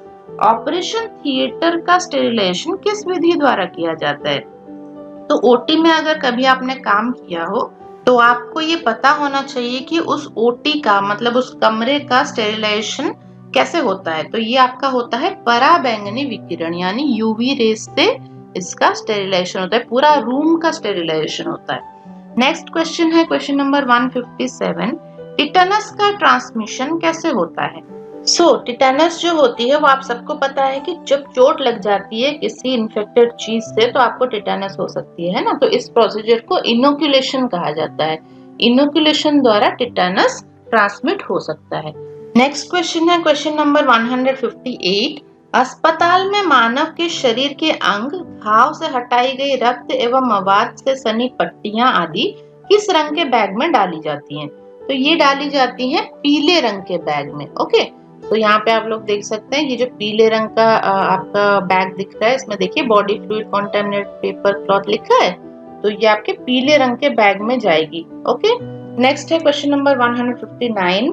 Hospital waste management के दौरान प्लास्टिक की नलियां, कैथेटर आदि किस रंग के डिब्बे में डाली जाती हैं? तो प्लास्टिक की नलियां आपके कौन से बैग में जाएंगी ये आप देख लीजिए, यहाँ पे लिस्ट दी गई है। यूरिन बैग देखिए, डायलिसिस किट, आईवी बोतल, ये सब प्लास्टिक के होते हैं ना, तो ये आपके रेड बैग में जाते हैं ना, तो रेड कहाँ लिखा है, लाल बैग में। ऑप्शन बी लाल बैग आपका सही आंसर है। नेक्स्ट क्वेश्चन देखिए, अस्पताल में वेस्ट नुकीले पदार्थ जैसे कि ब्लेड, स्कैल्पेल आदि किस बैग में डाले जाते हैं? तो नुकीले पदार्थ आपके पिछले डायग्राम में भी हम लोग देख सकते हैं। यहाँ देखिए नुकीले पदार्थ ये होते हैं glass bottle, lab slide, scissors, ये सब नुकीले पदार्थ होते हैं, तो ये ब्लू कलर के बैग में जाते हैं। तो ब्लू कलर कहाँ लिखा है, नीले बैग में। ऑप्शन सी नीला बैग आपका सही आंसर है। क्वेश्चन नंबर 161, निम्न में से कौन सी बीमारी इनोकुलेशन द्वारा ट्रांसमिट नहीं होती है? नहीं पूछा है इसमें, बड़े ध्यान से पढ़ना है इसको। ऑप्शंस देखिए, रेबीज, सीरम हेपेटाइटिस, कोलेरा या टिटेनस। तो आपका जो कोलेरा है वो इनोकुलेशन से ट्रांसमिट नहीं होता है, ये आपका फीको ओरल रूट से ट्रांसमिट होता है। आपकी जीआईटी के अंदर अगर कोई इन्फेक्टेड चीज चली गई, आपने कुछ इधर उधर का पानी पी लिया, बाहर का कुछ इन्फेक्टेड खाना खा लिया, तो आपको कोलेरा हो सकता है। लेकिन बाकी जो बीमारियां हैं, रेबीज, सीरम हेपेटाइटिस, टिटेनस, ये क्या होता है, इनोकुलेशन से होता है। इनोकुलेशन मतलब आपकी स्किन में कहीं अगर किसी चोट में है, कोई अल्सर में कोई सुई चुभ गई इन्फेक्टेड वाली, या आपको कट लग गया इन्फेक्टेड चीज से, तो उस प्रोसेस को इनोकुलेशन कहते हैं। तो उससे ये बीमारियां आपको हो सकती हैं, रेबीज, सीरम हेपेटाइटिस और टिटेनस, लेकिन कॉलेरा आपको नहीं होता है। नेक्स्ट क्वेश्चन है क्वेश्चन नंबर 162, निम्न में से कौन सा स्टेफाइलोकोकाई पैथोजेनिक है? पैथोजेनिक मतलब जो बीमारी पैदा कर सकता है। तो बीमारी पैदा कौन कर सकता है? Staphylococcus aureus. ठीक है, ये इन्फेक्शन करता है, पस फॉर्मेशन करा देता है ऊंट्स में। तो ये आपका सही आंसर है, स्टेफाइलोकोकस ऑरियस आपका पैथोजेनिक स्टेफाइलोकोकाई है। नेक्स्ट क्वेश्चन है क्वेश्चन नंबर 163, निम्न में से स्टेफाइलोकोकस ऑरियस की चारित्रिक विशेषता नहीं है। तो स्टेफाइलोकोकस ऑरियस के बारे में थोड़ी और जानकारी हमें चाहिए इसके लिए। तो इसमें क्या क्या लिखा है देखिए, यह एरोबिक होता है, यह गतिशील होता है, यह बीजाणु निर्माण नहीं करता है, यह सुनहरे पीले रंग की कॉलोनी उत्पन्न करता है। ठीक है, तो इसमें क्या पूछा है इसने? नहीं पूछा है। तो ये गतिशील नहीं होता, ये कहीं जा नहीं सकता अपने आप। ठीक है, तो बाकी लेकिन ये एरोबिक भी होता है, इसको ऑक्सीजन चाहिए, ये बीजाणु निर्माण नहीं करता है, और ये सुनहरे पीले रंग की कॉलोनी भी उत्पादित करता है। ओके, तो बाकी सारे इसके सही हैं, ये करता है, लेकिन यह गतिशील नहीं होता है। नेक्स्ट क्वेश्चन है क्वेश्चन नंबर 164, स्टेफाइलोकोकाई का कौन सा टॉक्सिन पॉइजनिंग के लक्षणों के लिए जिम्मेदार है? तो ये जो स्टेफाइलोकोकाई है, जो बीमारी पैदा कर रही है, पॉइजनिंग पैदा कर रही है ना, जहरीला बना देती है उस ऊंट को, तो कौन सा वो टॉक्सिन है जिसकी वजह से ये जहरीला बना देती है? तो इसका ऑप्शंस देखिए क्या क्या लिखा है, हीमोलाइसिन, एंटेरोटॉक्सिन, ल्यूकोसिडिन या फिब्रिनोलाइसिन। तो इसका ऑप्शन बी आपका सही आंसर है, एंटेरोटॉक्सिन। एंटेरोटॉक्सिन आपका सही आंसर है। नेक्स्ट क्वेश्चन है क्वेश्चन नंबर 165, निम्न में से कौन सा ऑर्गेनिज्म एक्यूट रिमेटिक फीवर के लिए जिम्मेदार है? एक्यूट रिमेटिक फीवर क्या होता है? इसमें बुखार आता है और जोड़ों में बहुत सीवियर दर्द होता है। ठीक है, सूजन आ जाती है, दर्द होने लगता है। तो ये कौन सा ऑर्गेनिज्म है जो ऐसा करा सकता है? ये है streptococci A. Okay, streptococci group A, option A आपका सही आंसर है। नेक्स्ट क्वेश्चन देखते हैं क्वेश्चन नंबर 166, निम्न में से कौन सा टेस्ट का उपयोग स्कारलेट बुखार के विरुद्ध टीकाकरण की आवश्यकता का पता लगाने के लिए किया जाता है? तो किसी को स्कारलेट बुखार है कि नहीं और उसको टीका आपको लगाना है, तो आप कौन सा टेस्ट करेंगे? आप करेंगे डिक टेस्ट। ओके, सो डिक टेस्ट ऑप्शन बी आपका सही आंसर है। नेक्स्ट क्वेश्चन है, निम्न में से कौन सा टेस्ट ट्यूबरकुलिन टेस्ट के नाम से भी जाना जाता है? ट्यूबरकुलिन टेस्ट ट्यूबरकुलोसिस में किया जाता है। कौन सा टेस्ट है ये? मैं पहले भी बता चुकी हूँ आपको, मॉन्टक्स टेस्ट। ओके, मॉन्टक्स टेस्ट आपका ट्यूबरकुलोसिस में किया जाता है। यहाँ पे सभी ऑप्शंस आप लोग देख लीजिए। शिक टेस्ट कहाँ किया जाता है? डिप्थेरिया में किया जाता है, याद रखिएगा। डिक टेस्ट अभी ऊपर आपने पढ़ा, डिक टेस्ट आपका स्कारलेट फीवर में किया जाता है। Scarlet fever. मॉन्टॉक्स टेस्ट हो गया टीबी के लिए, ट्यूबरकुलोसिस के लिए, विडाल टेस्ट हो गया टाइफाइड के लिए। तो ये सारे आप याद रखिएगा कौन से डिजीज में कौन सा टेस्ट आपको करना चाहिए। नेक्स्ट क्वेश्चन है क्वेश्चन नंबर 168। न्यूमोनिया को उत्पन्न करने वाला ऑर्गेनिज्म कौन है? न्यूमोनिया आपने सभी ने सुना होगा, लंग्स का ये डिजीज होता है, सांस लेने में दिक्कत होती है, बुखार उखार आता है, ठीक है। तो ये जो न्यूमोनिया है ये कौन सा ऑर्गेनिज्म पैदा करता है या किसके इन्फेक्शन की वजह से होता है? ये होता है gram positive diplococci. So option B आपका सही आंसर है, ग्राम पॉजिटिव डिप्लोकोकाई के कारण ये इन्फेक्शन होता है। नेक्स्ट क्वेश्चन है 169। शिक टेस्ट के दौरान डिप्थेरिया टॉक्सिन किस रूट से इंजेक्ट किया जाता है? अगर आप शिक टेस्ट कर रहे हो और जो इंजेक्शन आप लगा रहे हो डिप्थेरिया का टॉक्सिन लगा के, आपको देखना है ना क्या रिएक्शन आया उसका, तो ये आप कैसे लगाओगे? तो ये लगाओगे आप इंट्राडर्मल, ठीक है, ठीक स्किन के नीचे आप इसको लगाओगे, इंट्राडर्मल, डर्मिस लेयर में आपको ये इंजेक्शन देनी है। नेक्स्ट क्वेश्चन है क्वेश्चन नंबर 170। शिक परीक्षण के दौरान डिप्थेरिया टॉक्सिन कहाँ लगाया जाता है? अब आपने इंट्राडर्मल लगाना है, लेकिन कहाँ लगाना है? आपको लगाना है बाएं हाथ के निचली भुजा में, ओके, बाएं हाथ के लेफ्ट हैंड के फोर आर्म में। ऑप्शन डी आपका सही आंसर है। तो ये आपका अगर हाथ है बायां हाथ, तो इस जगह पे आपको इंजेक्शन लगा के छोड़ना है, ओके, निचली भुजा इसलिए बोली गई है। नेक्स्ट देखिए शिक टेस्ट के बारे में ही है, यहाँ पे डायग्राम आपको दिख रहा होगा, देखिए कहाँ पे वो इंजेक्शन लगा रहा है, ये हाथ है इसका, तो यहाँ पे वो इंजेक्शन लगा रहा है शिक टेस्ट के लिए। आप इंट्राडर्मल लगा रहा है, कितना लगा रहा है? 0.1 ml ये लगा रहा है इंजेक्शन, ओके। उसके बाद आपको क्या करना है? उसका रिएक्शन टेस्ट करना है। ये आपने इंजेक्शन लगाने के बाद यहाँ पे एक सर्कल आपको बना देना है कि यहाँ पे हमने इंजेक्शन लगाया है। अगर उसमें वो डिप्थेरिया के जीवाणु मौजूद होंगे, उसको इन्फेक्शन होगा, तो क्या होगा? तो यहाँ पे जहाँ पे इंजेक्शन लगा है वहां पे आपको कुछ रिएक्शन देखने को मिलेगा, ठीक है, सूजन आ जाएगी, लाल हो जाएगा, कुछ उसमें इरप्शंस हो सकते हैं। तो इस तरह के कुछ रिएक्शन आपको देखने को मिलेंगे।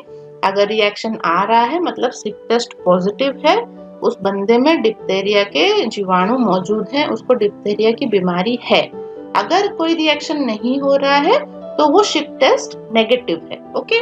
तो यहाँ पे देखिए क्वेश्चन क्या पूछा है 171 में, शिक टेस्ट के दौरान पॉजिटिव अभिक्रिया के क्या लक्षण है? तो पॉजिटिव हम लोग कब कहेंगे? तो इसका सही आंसर मैं आपको बता देती हूँ। सही आंसर है इंजेक्शन वाली जगह पर 24 से 48 घंटे के अंदर लालिमा एवं सूजन आ जाना तथा 4 से 7 दिनों में इसका अधिकतम हो जाना। तो ऑप्शन बी आपका सही आंसर है। जहाँ पे आपने इंजेक्शन लगाया है वहां पे 1-2 दिन के अंदर लाल हो जाएगी वो जगह, सूजन आ जाएगी, एरिदमा जिसको बोलते हैं, और 4 से 7 दिन के अंदर ये सूजन और बढ़ जाएगी, ओके। तब जाके आप बोलोगे कि शिक टेस्ट पॉजिटिव है आपका, ओके। नेक्स्ट क्वेश्चन देखते हैं क्वेश्चन नंबर 172। निम्न में से कौन सी माइक्रोबैक्टीरियम की चारित्रिक विशेषता नहीं है? तो माइक्रोबैक्टीरियम हमने पढ़ा है पहले भी, क्या क्या दिया है देखिए, यह एसिड फास्ट बेसिलाई है, यह एसिड फास्ट कोकाई है, यह एरोबिक होता है, इसे कल्चर के लिए लोस्टिन जेंसन नामक मीडिया की आवश्यकता होती है। तो माइक्रोबैक्टीरियम के बारे में कौन सा विशेषता नहीं बोला है? जो गलत है वही सही आंसर आपका होगा। तो ये एसिड फास्ट कोकाई नहीं है, ओके। ऑप्शन बी आपका सही आंसर है। ये कोकाई नहीं है, ये बेसिलाई है। बेसिलाई कैसी होती है? लंबी होती है इस तरह से, और कोकाई गोल होती है। तो ये जो बैक्टीरिया है माइक्रोबैक्टीरियम, ये गोल नहीं होती है, ये लंबी होती है, ओके। तो ये बेसिलाई होती है। नेक्स्ट क्वेश्चन है क्वेश्चन नंबर 173। मॉन्टॉक्स परीक्षण के दौरान प्यूरिफाइड प्रोटीन डेरिवेटिव किस रूट द्वारा लगाया जाता है? मॉन्टॉक्स परीक्षण भी ऐसे ही किया जाता है। मॉन्टॉक्स परीक्षण टीबी के लिए होता है, ऐसे ही इंजेक्शन लगाया जाता है और उसके बाद उसका रिएक्शन आपको देखना होता है। 1-2 दिन में आपको पेशेंट को बुलाना होता है वापस कि आप फिर से आओ, हम लोग देखेंगे कि क्या रिएक्शन आया है। तो इसमें भी आपका इंट्राडर्मल ही इंजेक्शन लगता है। आईडी रूट आपका सही आंसर है। नेक्स्ट क्वेश्चन है क्वेश्चन नंबर 174। पॉजिटिव मॉन्टक्स परीक्षण के लक्षणों में शामिल है। तो यहाँ पे देखिए डायग्राम में आप लोग देख सकते हैं ट्यूबरकुलिन टेस्ट या मॉन्टक्स रिएक्शन कैसे यहाँ पे फोर आर्म में इंजेक्शन लगा रहा है और यहाँ पे हमें एक राउंड कर देना है, फिर 1-2 दिन के लिए उसे छोड़ देना है। उसके बाद इस तरह का लेमन क्रस्ट आ सकता है, इम्यून रिस्पॉन्स होके ये जगह लाल और उसमें दाने भी पड़ सकते हैं, ठीक है। एलर्जिक रिएक्शन जैसा रिएक्शन भी यहाँ पे आपको देखने को मिल सकता है। अगर ये आपको देखने को मिल रहा है तो ये ट्यूबरकुलिन टेस्ट या मॉन्टक्स टेस्ट आपका पॉजिटिव माना जाएगा। ऑप्शंस यहाँ पे देखते हैं, एरिदेमा, एडिमा, इंड्यूरेशन या उपयुक्त सभी। आपको पता चल गया होगा आंसर उपयुक्त सभी। इनमें से अगर कोई भी लक्षण आपको देखने को मिल रहे हैं तो मॉन्टक्स परीक्षण को पॉजिटिव माना जाएगा। नेक्स्ट है क्वेश्चन नंबर 175। बीसीजी वैक्सीन में पाए जाने वाले बैसिलाई होते हैं। बीसीजी वैक्सीन आपके टीबी से बचाने के लिए लगाया जाता है। बचपन में जब बच्चा पैदा होता है तो उसको बीसीजी वैक्सीन सबसे पहले लगाया जाता है ना, तो वो बच्चे को टीबी से बचाता है।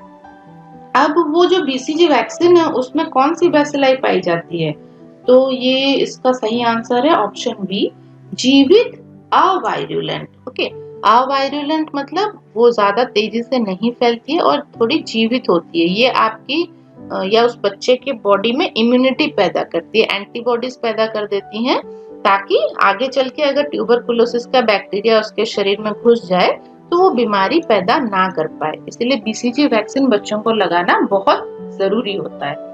नेक्स्ट क्वेश्चन है क्वेश्चन नंबर 176। मानव में सैल्मोनेला टाइफी का संक्रमण कैसे होता है? तो सैल्मोनेला टाइफी आपका कौन सा बीमारी करता है? सैल्मोनेला टाइफी टाइफाइड करता है। टाइफाइड हमने पढ़ा है कि गंदा पानी, गंदा खाना, ये सब अगर आप ले रहे हो तो आपको टाइफाइड हो सकता है। इसीलिए यहाँ पे सही आंसर क्या होगा? इंजेक्शन आपका सही आंसर है। इंजेक्शन मतलब कोई चीज आप निगल ले रहे हो, पेट के अंदर ले रहे हो, खा रहे हो, तो उसको इंजेक्शन बोला जाता है। ओके, तो इंजेक्शन ऑप्शन सी आपका सही आंसर है। नेक्स्ट क्वेश्चन है क्वेश्चन नंबर 177। कुकुर खांसी के लिए जिम्मेदार ऑर्गेनिज्म कौन है? कुकुर खांसी पर्ट्यूसिस कहलाती है। कुकुर खांसी पर्ट्यूसिस। ओके, तो कौन सा ऑर्गेनिज्म है? बॉडीटेला पर्ट्यूसिस। ये आपका है माइक्रो ऑर्गेनिज्म जो कुकुर खांसी पैदा करता है। नेक्स्ट क्वेश्चन है क्वेश्चन नंबर 178। निम्न में से कौन से परीक्षण का उपयोग सिफिलिस के डायग्नोसिस के लिए नहीं किया जाता?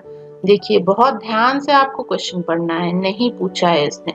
तो देखिए विडाल परीक्षण, वीडीआरएल परीक्षण, कांस परीक्षण, वॉशरमैन अभिक्रिया। तो यहाँ पे आपको पता चल गया होगा विडाल आपका किसमें किया जाता है? टाइफाइड में किया जाता है, सिफिलिस में ये नहीं किया जाता। बाकी जो 3 एग्जामिनेशन है वीडीआरएल, कांस और वॉशरमैन, ये सिफिलिस में किया जाता है, लेकिन विडाल परीक्षण आपका सिफिलिस में नहीं किया जाता। नेक्स्ट क्वेश्चन है क्वेश्चन नंबर 179। निम्न में से कौन सा बैक्टीरिया पेप्टिक अल्सर के लिए जिम्मेदार है? तो पेप्टिक अल्सर क्या होता है सबसे पहले ये जानना जरूरी है।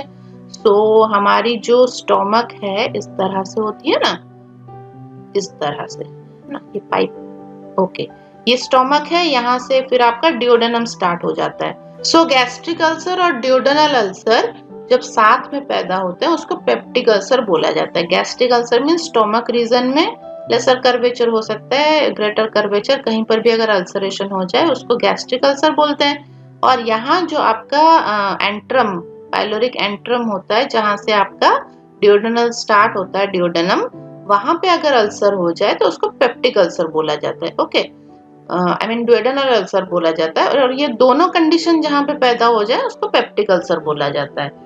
तो गैस्ट्रिक अल्सर भी हो रहा है और डियोडेनल अल्सर भी हो रहा है उस पेशेंट को। और ये क्यों हो रहा है, किस ऑर्गेनिज्म की वजह से हो रहा है, किस बैक्टीरिया की वजह से हो रहा है? H pylori. इसका सही आंसर है एच पाइलोरी। यहाँ पे फोटो भी दी गई है, देखिए एच पाइलोरी ये कैसा दिखता है, ये कुछ इस तरह का दिखता है ये एच पाइलोरी। और ये देखिए इसके सारे फ्लैजेला होते हैं, ये आराम से घूम सकता है, आपके पेट के अंदर घूमता रहता है, कहीं भी चिपक जाता है और वहां के सारे सेल्स को ये खाने लग जाता है। और ये खाने की वजह से ही वहां पे वो सारे सेल्स नष्ट हो जाते हैं और वहां पे अल्सर बन जाता है, घाव बन जाता है। ठीक है, सो एच पाइलोरी आपका सही आंसर है। नेक्स्ट क्वेश्चन, क्वेश्चन नंबर 180, निम्न में से कौन सा बैक्टीरिया डेंटल कैरीज उत्पन्न करता है? तो हम लोग बोलते हैं दांत खराब हो रहे हैं, मीठा मत खाओ, बोलते हैं ना बच्चों को चॉकलेट मत खाओ, दांत खराब हो रहा है। तो कौन सा बैक्टीरिया है जो दांतों को खराब करता है, या दांत हम बोलते हैं कि दांत में कीड़े लग गए, वो कीड़े कुछ और नहीं, वो बैक्टीरिया ही होते हैं। वो कौन से बैक्टीरिया होते हैं? लैक्टोबैसिलाई। बच्चे ज्यादा दूध पीते हैं ना, तो ये लैक्टोबैसिलाई जो होती है वो मीठी चीजें अगर कोई बच्चा बहुत ज्यादा खा रहा है तो उसके ऊपर वो बैसिलाई, अगर इन्फेक्शन हो जाए लैक्टोबैसिलाई का, तो वहां पे वो उसके दांत खराब कर देती है। नेक्स्ट क्वेश्चन है क्वेश्चन नंबर 181, ट्रैकोमा शरीर के किस अंग का संक्रमण है?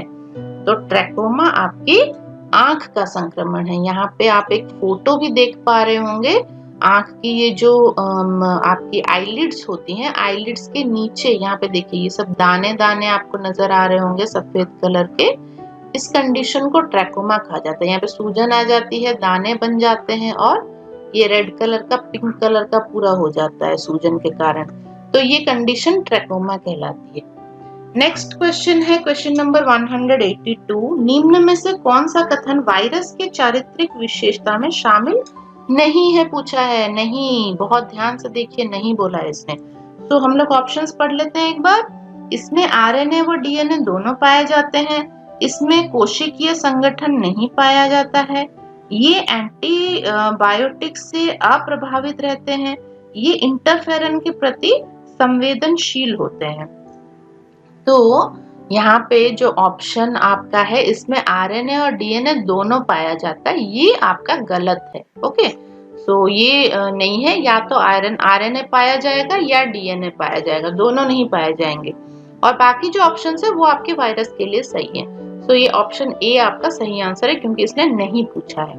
नेक्स्ट क्वेश्चन है क्वेश्चन नंबर 183, निम्न में से कौन सा गुण बैक्टीरिया को वायरस से अलग करता है?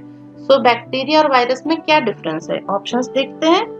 ऑप्शन ए है कोशिकीय संगठन की उपस्थिति, ऑप्शन बी बाइनरी फिशन की उपस्थिति, ऑप्शन सी एंटीबायोटिक्स के प्रति संवेदनशीलता, ऑप्शन डी है उपयुक्त सभी। तो यहाँ पे आपका सही आंसर है उपयुक्त सभी। ये तीनों ही चीजें आपकी बैक्टीरिया में पाई जाती हैं, लेकिन वायरस में नहीं पाई जाती। ओके, सो सारे ही ऑप्शन सही है। नेक्स्ट देखते हैं, नेक्स्ट क्वेश्चन क्या है 184, निम्न में से कौन से प्रकार के ऑर्गेनिज्म में राइबोसोम नहीं पाया जाता है? सो राइबोसोम आपके वायरस में नहीं पाया जाता है। ओके, बाकी बैक्टीरिया में, माइकोप्लाज्मा में, दोनों में राइबोसोम पाया जाता है, लेकिन वायरस में आपके राइबोसोम नहीं पाया जाता है। आप ये याद रखिएगा। नेक्स्ट क्वेश्चन देखते हैं। नेक्स्ट क्वेश्चन है 185, एचआईवी। एचआईवी क्या है? DNA retrovirus, RNA retrovirus, DNA toga virus, RNA toga virus. तो एचआईवी एक तरह का रेट्रोवायरस होता है सबसे पहले, इसलिए नीचे के दोनों ऑप्शंस कैंसिल हो गए। अब ये डीएनए रेट्रोवायरस है या आरएनए रेट्रोवायरस है, ये हमें कंफर्म करना है।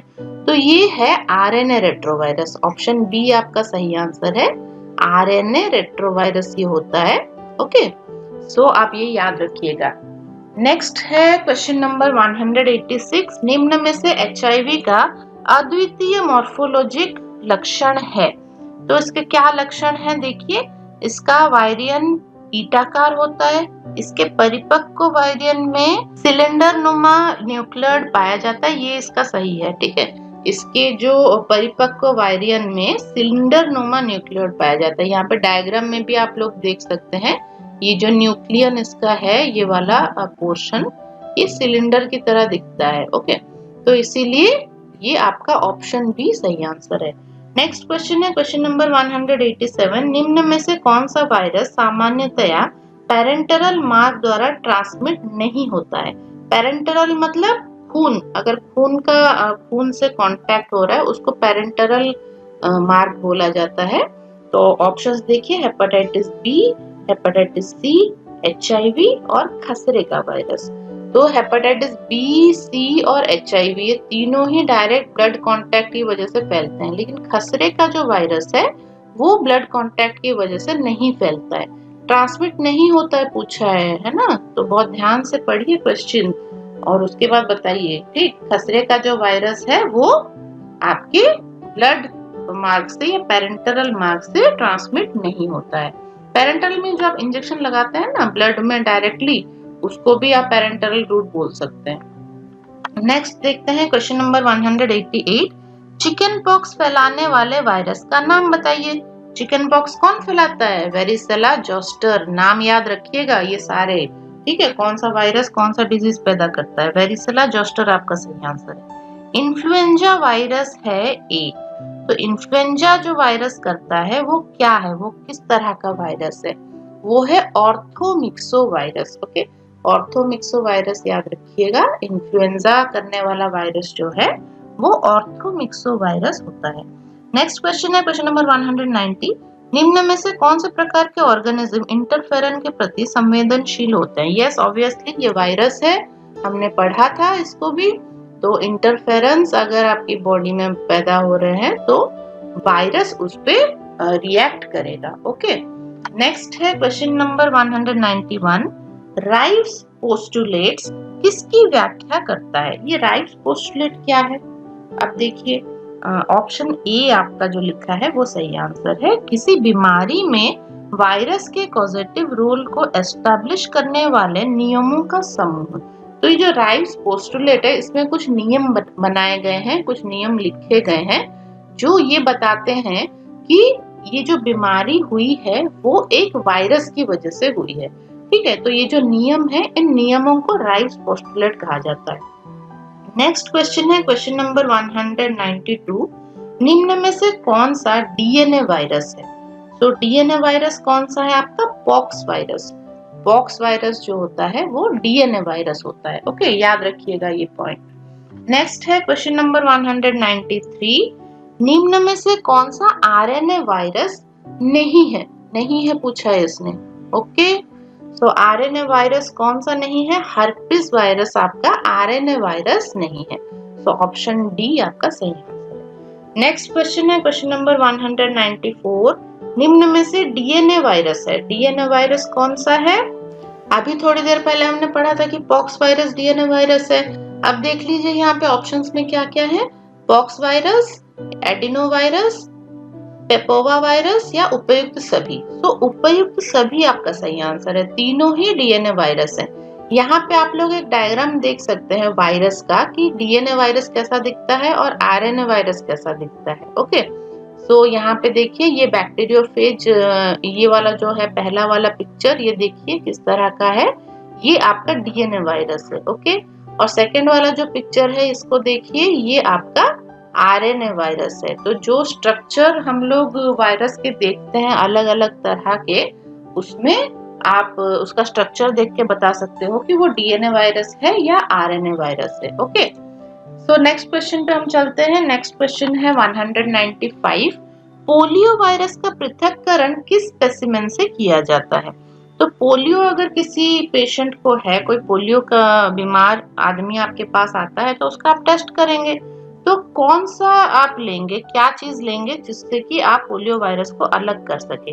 तो ऐसे पेशेंट का स्टूल टेस्ट कराया जाता है। ओके, तो मल से आपको ये पोलियो वायरस मिल जाएगा। ठीक, क्योंकि पोलियो भी आपका डाइजेस्टिव ट्रैक्ट में ही इंफेक्शन पैदा करता है, इसलिए अगर आप स्टूल टेस्ट कराएंगे तो ये जो पोलियो वायरस आपके स्टूल में भी बाहर जाता रहेगा। ठीक है, तो ये स्टूल टेस्ट आपको इसमें कराना होता है। नेक्स्ट क्वेश्चन है क्वेश्चन नंबर 196। एचआईवी के संक्रमण के दौरान कौन सी कोशिकाओं की संख्या में कमी आ जाने की वजह से रोग प्रतिरोधक क्षमता कम हो जाती है? तो हमें पता है एचआईवी का जो इन्फेक्शन है उसमें हमारी इम्यूनिटी कम होने लगती है। तो क्यों कम होने लगती है, ऐसा क्या हो जाता है? वहां पे CD4 कोशिकाएं जो होती हैं हमारी बॉडी में, ये भी इम्यून सेल्स होती हैं, इम्यूनिटी को मेंटेन करने के लिए ये हेल्प करती हैं CD4 सेल्स। ये जो CD4 सेल्स होती हैं इसको हमारा एचआईवी वायरस जो है वो नष्ट कर देता है। ठीक है, एचआईवी वायरस जब इसको नष्ट कर देता है तो हमारी इम्यूनिटी ऑटोमेटिकली कम होने लगती है दिन ब दिन। तो आप याद रखिएगा ऑप्शन ए CD4 सेल्स सही आंसर है। नेक्स्ट क्वेश्चन है क्वेश्चन नंबर 197। एड्स के डायग्नोसिस हेतु किस विधि का प्रयोग किया जाता है? अगर किसी पेशेंट को एड्स है कि नहीं तो वहां पे हम लोग कौन सा टेस्ट कराएंगे? ऑप्शंस देखते हैं। एलिसा परीक्षण, वेस्टर्न ब्लॉट एसे, रेडियो इम्यूनो प्रेसिपिटेशन एसे या उपयुक्त सभी। तो उपयुक्त सभी यहाँ पे सही आंसर है। उपयुक्त सभी आप ये सारे ही टेस्ट आप करा सकते हैं एड्स के डायग्नोसिस के लिए। नेक्स्ट क्वेश्चन है क्वेश्चन नंबर 198। एलिसा का पूरा नाम क्या है? एलिसा का फुल फॉर्म क्या है? एंजाइम लिंक्ड इम्यूनोसॉर्बेंट एसे। कहाँ लिखा है? ऑप्शन बी में लिखा है, देखिए एंजाइम लिंक्ड इम्यूनोसॉर्बेंट एसे इसका फुल फॉर्म है। और ये फुल फॉर्म आप ध्यान से याद रखिएगा, कंफ्यूज मत होइएगा। एंजाइम लिंक्ड इम्यूनोसॉर्बेंट एसे इसका सही आंसर है। नेक्स्ट क्वेश्चन है 199। हेपेटाइटिस ए वायरस का ट्रांसमिशन मुख्यतया किस रूट द्वारा होता है? तो हेपेटाइटिस ए जो होता है वो आपका फीको ओरल रूट से ट्रांसमिट होता है। अगर आप कोई गंदी चीज खा रहे हो और लैट्रिन में भी ये वायरस निकलता है और उस लैट्रिन पे एक मक्खी बैठ के आई और वो आपके पानी पूरी पे बैठ गई और वो पानी पूरी आपने खा लिया, तो ये जो हेपेटाइटिस ए का वायरस है वो आपके पेट में चला गया और सीधा जाके वो आपके लीवर पे अटैक करेगा। ओके, सो इसका फीको ओरल रूट होता है। नेक्स्ट क्वेश्चन है क्वेश्चन नंबर 200 जो हमारे आज के क्लास का लास्ट क्वेश्चन है। क्या है देखिए, कैंडिडियासिस है एक। कैंडिडियासिस क्या होता है? जीवाणु जनित रोग, वायरस जनित रोग, फंगल रोग या प्रोटोजोआ जनित रोग। तो इसका सही आंसर है फंगल रोग। कैंडिडियासिस एक फंगस की वजह से होता है। ओके, तो आप लोग ये सारे पॉइंट्स आप लोग पढ़िएगा बड़े ध्यान से और याद रखिएगा। नेक्स्ट क्लासेस में हम और भी डिस्कस करेंगे माइक्रोबायोलॉजी के और भी सारे बहुत सारे क्वेश्चंस डिस्कस करेंगे। सो तब तक आप लोगों को क्या करना है, आप लोगों को ये चैनल सब्सक्राइब करना है, अपने सारे फ्रेंड्स के साथ इसे शेयर करना है और क्या करना है, आपको बेल आइकन जरूर दबाना है। बेल आइकन दबाने से आपको जो भी लेटेस्ट क्लास अपडेट की जाएगी वो आपको नोटिफिकेशन आ जाएगा और आप आराम से बैठ के घर में शांति से पढ़ सकते हैं। ठीक, अब ये सारे क्वेश्चंस आप लोग नोट कर लीजिए। इसको आपको इंग्लिश में प्रॉब्लम हो रही है तो हिंदी में नोट कर लीजिए इसको, ठीक है, ध्यान से सुन के। बाकी आज के लिए इतना ही, फिर मिलेंगे नेक्स्ट क्लास में। आप सबको मेरा नमस्कार।